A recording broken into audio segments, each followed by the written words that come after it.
In the deep ocean, there's a hunter that doesn't chase. It waits. And here's the true, shocking part you need in the first few seconds. Some deep-sea anglerfish hunt with a living flashlight growing out of their head, an actual bioluminescent lure, and when prey comes close, the strike is so fast the victim can vanish in a single frame of footage. No roar. No warning, just a light and then nothing. So how does the abyss hunt when there's no sunlight, when it's pure black at 1,500 meters? And why is one tiny glowing dot one of the most brutal weapons in nature? Let's go down. Not like scuba, not like a casual dive. We're dropping to a depth where sunlight is gone, where the water is cold enough to numb everything, and where pressure is so heavy it turns any weak seam into a failure point. At 1,500 meters, the ocean isn't a place you swim. It's a place you survive if you're built for it. And the animals down here are built around one reality. Light is rare, which means light is valuable, which means light can be used as a weapon. Up at the surface, hunting is often about speed, stamina, and sight. You can chase, you can corner, you can outrun. Down here, chasing is expensive. Every movement burns calories, and calories are scarce. So the abyss evolves a different kind of predator, one that turns curiosity into a trap. That's the anglerfish.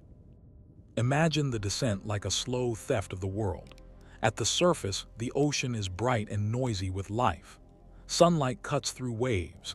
Everything makes sense. Fish look like fish, and up is obvious because you can see the sky. Then you go down. A few hundred meters and color starts to disappear. Reds go first, then oranges. Then the water turns into a colder, simpler palette, mostly blues and blacks. Deeper still, and you enter the zone where the ocean looks like twilight even at noon. Shadows exist, but details don't. Then you pass into a place where sunlight doesn't reach at all. The midnight zone. The only light is what animals create, bioluminescence, and whatever light we bring with cameras. At 1,500 meters, you're deep in that darkness. It's not night. It's beyond night. If an ROV turns off its lights here, it's like closing your eyes and realizing there is no difference. And that's where the anglerfish makes sense, because the abyss is not empty. It's just hidden. If you've ever seen an anglerfish image online, you probably saw the iconic feature, a glowing bulb in front of its mouth, dangling like bait. That's real. But the way it works is even more disturbing, because it's not just a light. It's a trap designed for the deep ocean psychology. Because when you live in darkness, light means something. Light can mean food, safety, other animals, a place to hide, a signal, a mistake. So the deep ocean becomes a world of signals, and predators evolve to exploit them.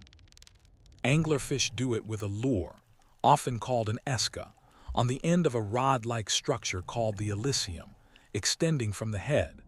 And when that lure glows in the dark, it can pull prey in close enough for the anglerfish to do what it was built to do next. Open a mouth that looks impossible.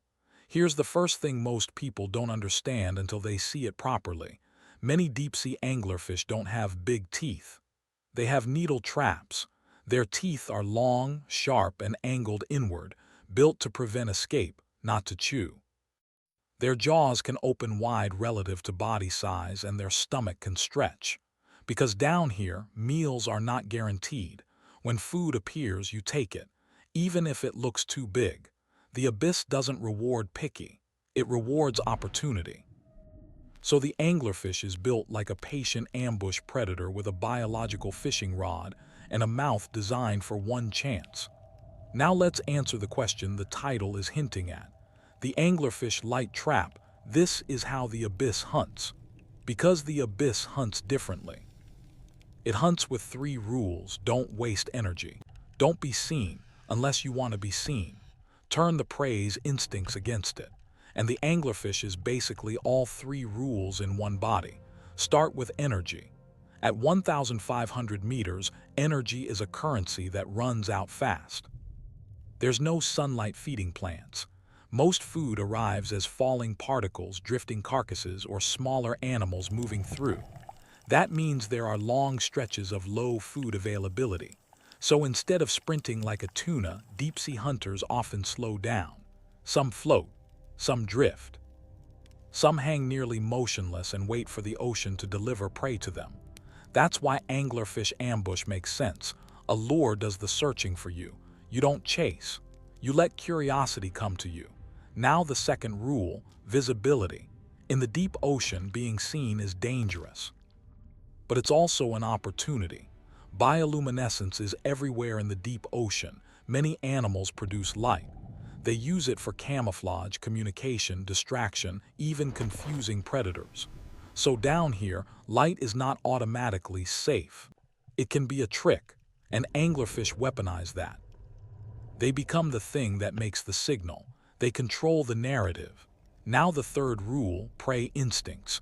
Prey animals do not approach danger on purpose. They approach possibility. A small fish sees a faint glow in the darkness and the brain does what brains do. It tries to interpret it. Is it food? A tiny organism? A cluster of plankton? A lure from something else? A mate? A safe shadow? In the deep, you don't get many chances to investigate anything. So curiosity is an adaptation. Curiosity keeps you alive until it doesn't. The anglerfish turns that curiosity into a fatal error. So how does the light work? This is important because people often imagine the anglerfish has a magic lamp inside its head. In many deep-sea anglerfish, the light is produced by bioluminescent bacteria living in the lure, symbiotic microbes that emit light, while the fish provides them a home and nutrients. Not every glowing fish uses bacteria, and not every species works the exact same way, but this bacteria in a lure setup is a known deep-sea strategy. And from a hunting perspective, the result is simple: a stable glow that can be modulated, sometimes by shading, movement, or positioning, so it looks alive. And that's the trap, because if it looks alive, prey treats it like information. Now let's actually watch it in your mind. You're an ROV camera moving through black water at 1,500 meters. Your lights are on, but they only illuminate a small tunnel ahead. Everything else is infinite darkness. At first, you see particles drifting like underwater dust. Then the camera catches a faint shape, something small suspended in the water. It doesn't move like a normal fish. It hangs. And then you notice the glow, a small, pale dot dangling in front of its face. It sways slightly, either from current or from tiny fin adjustments. The fish itself looks like a shadow with teeth. The lure is the only friendly-looking thing in the entire scene, and that's exactly why it works, because it creates a focal point in chaos, a target for attention. A story that says, "Come closer." Now, if you've seen some of the more dramatic anglerfish pictures online, you've also seen the idea that they flash the lure like a signal. Different species have different lure shapes and behaviors, but generally speaking, the lure can be moved, wiggled, twitched, positioned like bait. And this matters because prey doesn't only respond to light, it responds to movement. A stationary light can be suspicious. A light that behaves like a living thing becomes believable. So the anglerfish doesn't just have a flashlight, it has a puppet. And then comes the strike. The strike is not a chase, it's a snap. Anglerfish have a body plan that supports sudden mouth opening and suction. In water, rapid mouth opening can create a suction flow that helps pull prey in. So when the prey crosses the danger line, too close, the anglerfish doesn't need to swim fast. It needs to open. And because the teeth angle inward, even if prey struggles, it has a hard time backing out. It's a one-way door. That's why it's a trap. It's not built for wrestling. It's built for preventing escape. Now, why does this feel like how the abyss hunts in a bigger sense? Because the abyss is full of predators that use lures. Anglerfish are the most famous, but the strategy exists in many forms. Some predators use light to attract prey. Some use light to confuse prey. Some use light to hide themselves, counter-illumination. Some use light as a decoy. But the anglerfish is the most direct translation of fishing into anatomy. It is literally a rod and bait, which is why humans can't stop thinking about it. It matches our own hunting metaphors. It's like the ocean evolved a dark parody of us. Now let's talk about the part people rarely mention because it sounds too insane to be real. But it is real in some deep-sea anglerfish groups: reproduction. This is where the abyss gets even stranger, because the deep sea forces solutions that feel extreme. In several species of deep-sea anglerfish, the males are tiny compared to females. And instead of living independently, the male can bite onto a female and over time fuse with her, becoming a permanent attached partner that provides sperm when needed. People describe it as sexual parasitism, and it's one of the most extreme mating strategies in vertebrates. Why would evolution do that?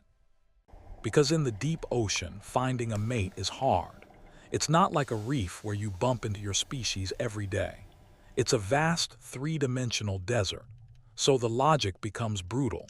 If you find a mate once, you can't afford to lose them. So some deep-sea anglerfish solve it permanently. And when you combine that with the hunting strategy, you get a creature that feels like it was designed by a nightmare. But it wasn't designed. It was selected, over millions of years, by darkness, scarcity, and distance. Now let's anchor the depth again, 1,500 meters. This matters because a lot of the iconic deep-sea anglerfish, the ones with dramatic lures and terrifying teeth, are associated with the deep pelagic realm, often in the 1,000,000 meter neighborhood depending on species. The tidal depth isn't saying every anglerfish lives exactly at 1,500 meters. It's saying this is the zone where the anglerfish method makes perfect sense. Because by 1,500 meters, sunlight is irrelevant and bioluminescence becomes one of the dominant visual languages of the ecosystem. And if everyone speaks light, then predators learn to lie in that language. Let's break down the light trap as a system because it's not only the lure.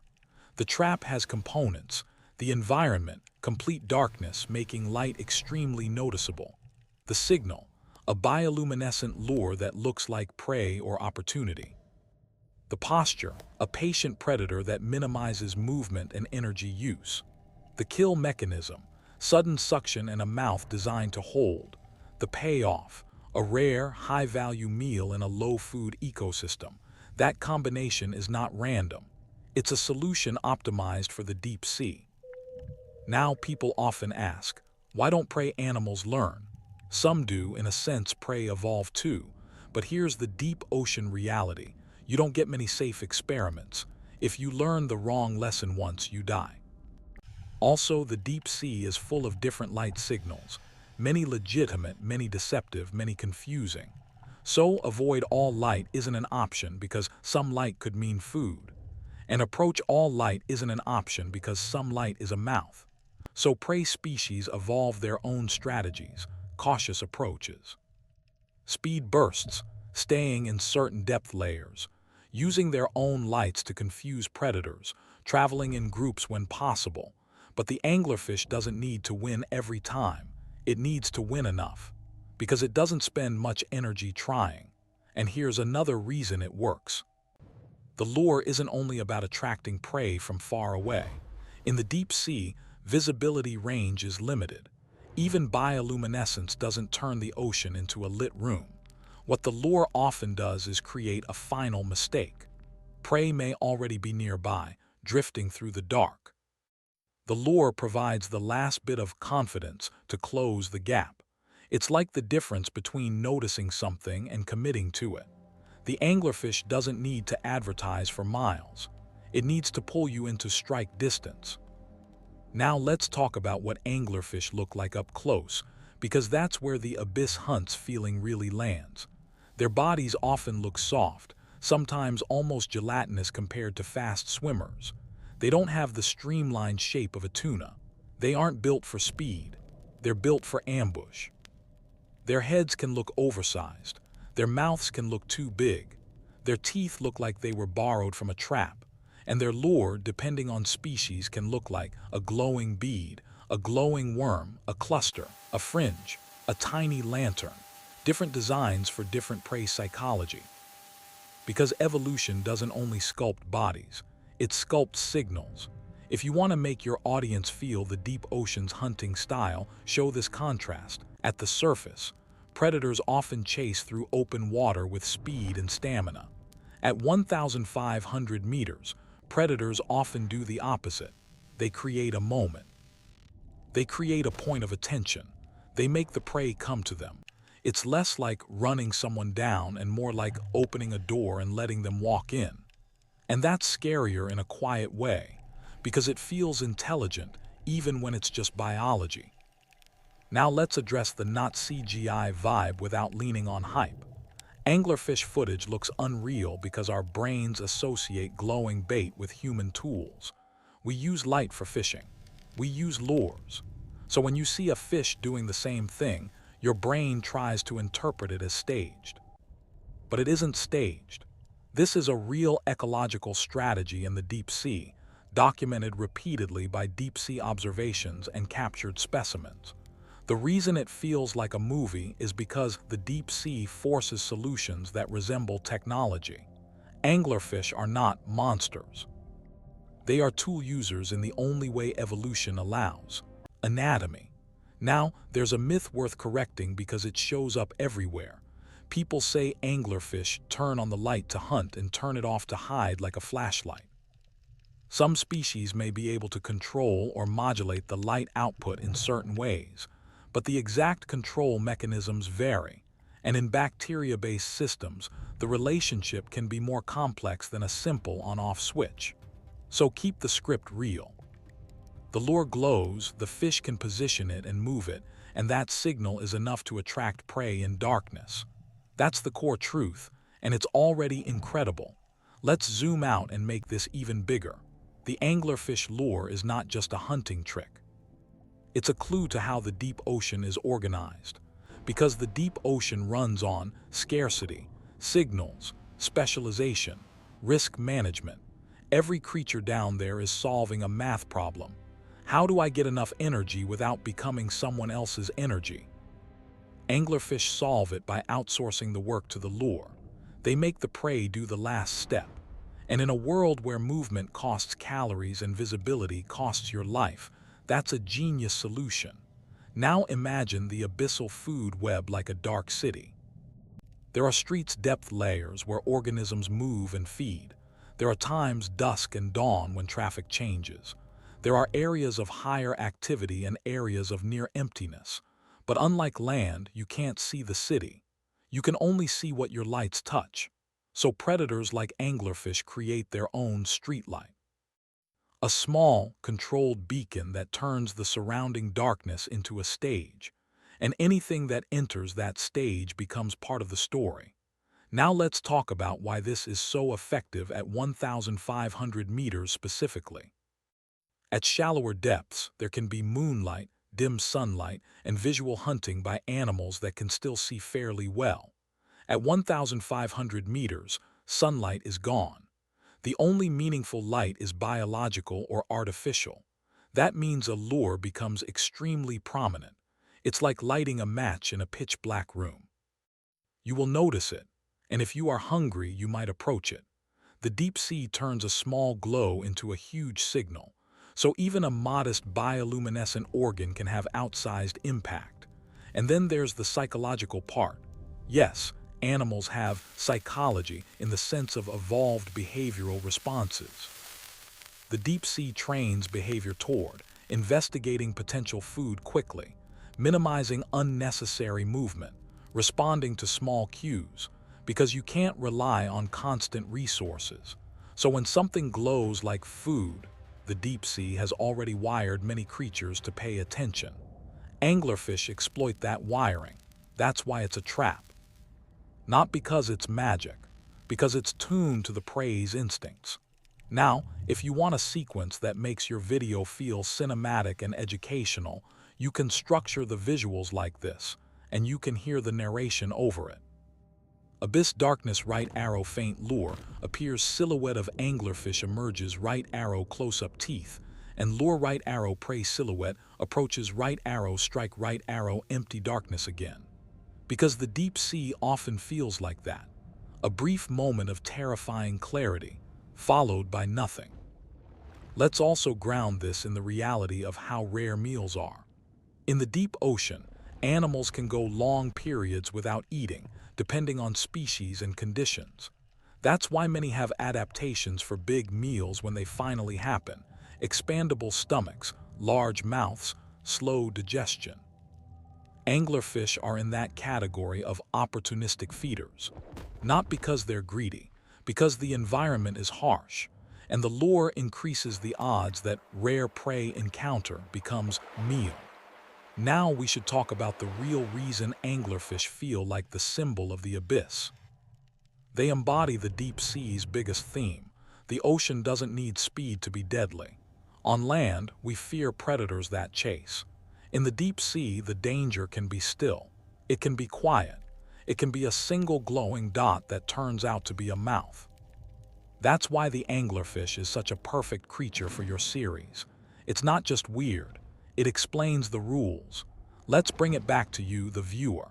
If you were in a submersible at 1,500 meters looking out through a thick acrylic sphere, you'd feel safe physically, but emotionally.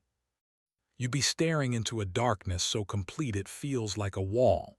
Then, off to one side, you'd see a small light, not a bright beacon, just a faint glow. Your first instinct would probably be wonder. What is that? You'd want to get closer. And that instinct, that pull toward the only visible thing in the void, is exactly what prey feels. You don't approach because you're stupid. You approach because the dark makes signals powerful. And then, as you get closer, the light reveals the outline behind it, a face with teeth. A mouth that looks too large, a body that isn't chasing you because it doesn't have to. It's just waiting for something smaller than you. But in that moment, you understand the abyss. It doesn't hunt like land. It hunts like a trap. Now there's one more layer of truth that makes this story even better for your channel. Anglerfish aren't a single animal.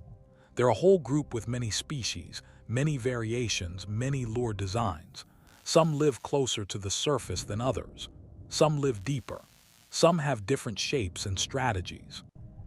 Which means the anglerfish light trap isn't one trick. It's a theme. Evolution repeating the same idea in different designs. Make a signal, make prey approach, strike. And the reason you see it again and again is because in deep darkness, signal control is power. So why doesn't everybody talk about this? Because most people imagine the deep ocean as either empty water or a place with giant monsters. The anglerfish is neither. It's small compared to the myths, but it's a perfect example of the deep sea's real horror, not size, strategy. And strategy is harder to explain in a viral clip. A single image of teeth goes viral, but the real story, the lure, the patience, the scarcity, the physics of darkness, that's what turns a scary fish into an understanding of the abyss. That's what your series can do. If you want the final takeaway, the one sentence you remember, make it this. In the deep ocean, where light is everything, the deadliest predators don't chase prey. They create a reason for prey to come to them. And that reason can be nothing more than a tiny glow, hanging in the dark, like a question mark. If you enjoyed this kind of deep ocean reality, hit like and subscribe because we're building a full abyss series. Real phenomena, real animals, no fake CGI stories. Next episode, we can go from light traps to something that feels even more impossible. A fish with a transparent head where you can see the eyes inside. An actual living creature that looks like special effects. But for now, remember this. At 1,500 meters, the ocean doesn't need daylight to hunt. It just needs one small light and the patience to wait.